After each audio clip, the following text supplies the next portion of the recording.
Oh man, I sure do love playing Breach, the new game mode. I sure do love playing this game mode and... What the hell is that?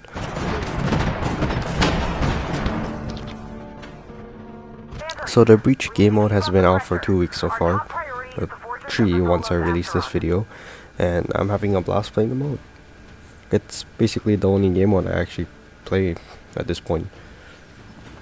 But I know some people out there try the game mode and are probably confused on what's going on. So allow me to give you an overview of the mode, as well as some strategies and finally my opinion on it.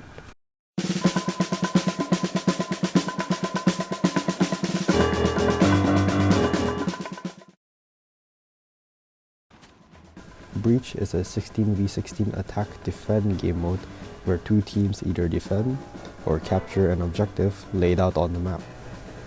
Both teams can use vehicles such as a tank, a light tank, and an amphibious tank to aid in their mission, and you can select whether you want to use them in the spawn menu or not. Speaking of the spawn menu, each player can decide what class they want to play as, with choices being Vanguard, Rescue, Technician, and Infiltrator. Let's go over these one at a time. Firstly, let's go over Vanguard. Vanguard is an aggressive class that is equipped with a Purifier, Kinetic Armor, and Stim Shots. Its score streak contains the following: an ammo box, a weapon perk giver, and a Hunter-Killer Swarm. By the way, those first two score streaks are in every class, so I'm gonna skip over them.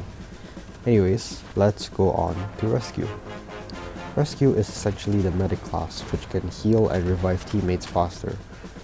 At your disposal is a healing pistol, which can get you or your teammate up to full health, and also an operator skill, which can revive and heal anyone within its radius when activated. Its final score streak is the TAC 5, which I think only heals your 4 teammates up to max health. I didn't really get to use it a bunch because I kept dying. But, whatever. I'm pretty sure this heals your teammates from wherever you want to. Moving on from that, we have Technician, which is a pro/anti-vehicle class that can destroy as effectively as it can repair vehicles, with an FHJ in the secondary slot and a repair tool for its operator skill. Their final score streak is a missile turret, which can track vehicles and enemy players, much like in VR. Once again, I didn't really get to test the effectiveness of it because, not because I died early. I actually got to use it, it's just that everyone kept destroying it because it's that weak. Anyway, let's move on to the last class, that being Infiltrator. Infiltrator is a aggressive support hybrid class, which can help in holding down or pushing an objective, and it can set a spawn point for any teammates to, well, spawn on using their secondary item, the TAC Deploy, which, by the way, can't replenish using an ammo box, so you only get 1 per life. But it isn't permanent, of course. It can also be destroyed quite easily at that. Its operator skill is a Poltergeist, which grants you invisibility, but do know that much like in Battle Royale, enemies will be alerted of your presence once you go invisible. And also that invisibility isn't 100% see-through, like, I don't know, the spy from Team Fortress 2. They can still see a vague outline of your character. Their final score streak is the same as Vanguard, being a Hunter-Killer Swarm. Okay, one more thing to go over before I get into strategies, and that being the different teams, Phantom Corp and Taunt Team. On Phantom Corp, you capture objectives and start off at 100 lives. Each player who dies on your team loses 1 life, and every successful capture grants you with extra lives. Next is Taunt Team, the Defenders. On this team, you will try to stop Phantom Corp from capturing your objectives, and will be forced back to the next objective if they are successful in their capture. And unlike Phantom Corp, you actually have infinite lives. One thing I'd like to note about the zones is that once an attacking team captures, for example, Zone A, you can't recapture that zone, and are forced to defend the next zone, Zone B1 and B2. But if the enemy captures B1, you can still reclaim it and defend it alongside B2. So you need to capture both objectives in order to move on to the next one. Okay, now with all of that out of the way, let's talk strategies, starting from the first zone all the way to the last.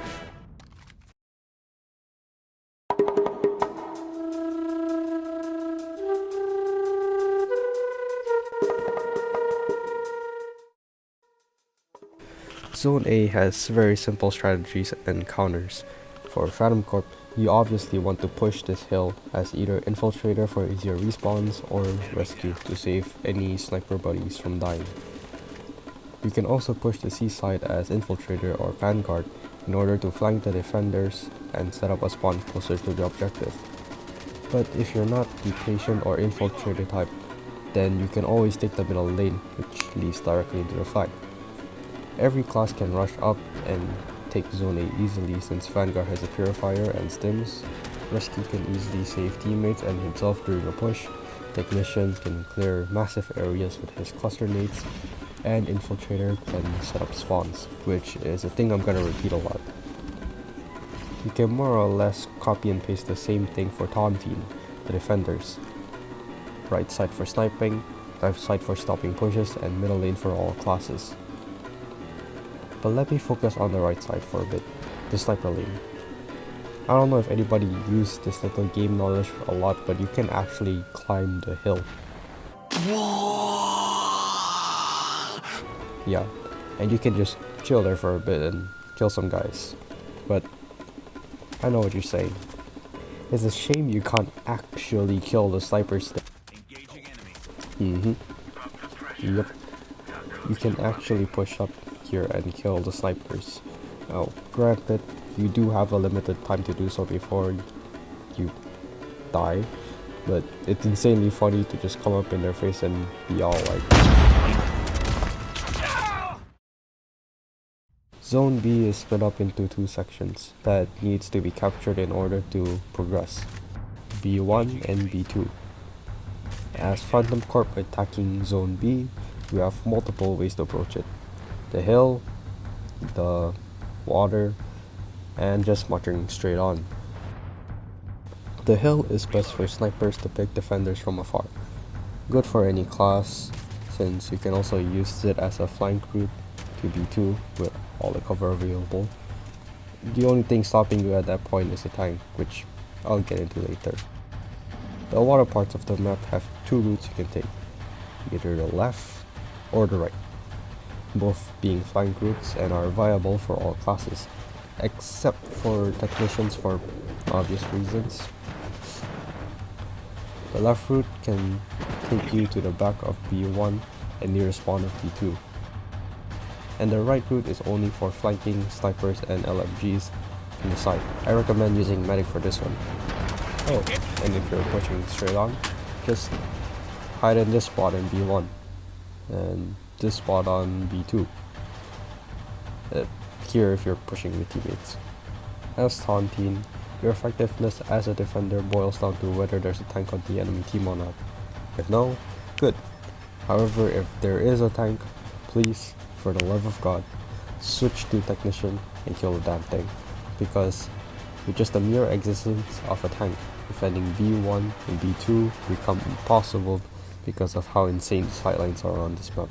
Speaking of which, don't ever show yourself to this hill, especially if there's a sniper, because you're basically exposing yourself to the entire enemy team.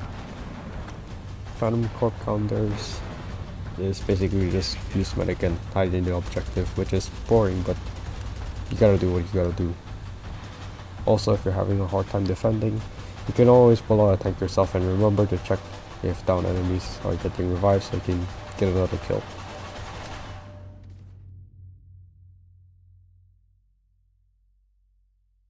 It is now the final push, and you have two flags to approach, an open and exposed flag or the bunker flag. Now I know the obvious one to choose is the bunker flag, but hear me out for a second. Unless your team is low on lives, don't do this, cause capturing Zone B will probably lead to a spawn cap from taunting, from this spot specifically. Which is how I got a 100 kill game. Anyways, this is where every single class can shine, so I can't give any tips other than use tanks and pray nobody sees you, because in the final zone it more or less boils down to if you get spotted first, you die. If you spot the enemy first, they die. Pretty simple, but yeah, this goes for both teams. Oh, by the way, you may notice that I love using shotguns, and that's because I'm scum. And also, they're stupidly effective in this game mode. Like, you can single-handedly stop a whole push as rescue with a shotgun if you play your cards right. So all the spots I told you to hide in is sort of just free kills for any shotgunners running about. On that note, let's talk meta weapons. Since players have about 200 HP, you want to go for all the hard-hitting weapons like the Echo, Odin, any sniper basically. Or if you're garbage at the game, you can go for like Cooling Compressor RPD. My Vanguard loadout follows this thought process, with an SVD for long to mid-range targets, the R90 for fast single target kills to close range, and the Odin for situations I feel like I need a close to mid-range option. You can copy their guns list on screen if you'd like.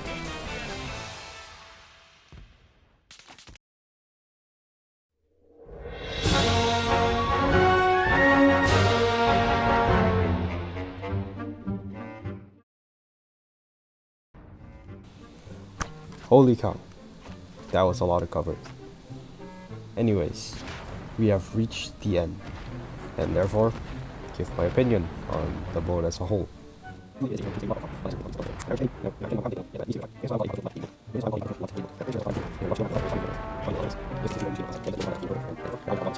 There is some feedback I like to give to the game mode, however. The breach loadout menu is good and all, but come on COD, at least give me some more variety in tacticals I can use. The operator skills I can equip, and secondaries I can have. Small things like this can go a long way. Like, why not let Tactician get a war machine he can choose to equip between the FHJ? Maybe Vanguard can have an operator skill where instead of having armor, he can boost the movement speed and health for his teammates around him for a short amount of time. I think that'll be pretty fun. The upgrade system is so linear and boring as hell. Why not give players a Borderlands-like skill tree where you have a limited amount of points to spec into? It doesn't have to be like 3 skills, but maybe you can just add another skill, another operator skill to mix up the variety a bit. Come on. Anyway, that's all I have to say about Breach. It's a fun game mode, but there are some small stuff from maybe bringing me back to the game mode once I finish upgrading all my classes. Hey Delta 10, goodbye again. I'm Gio. Okay, bye.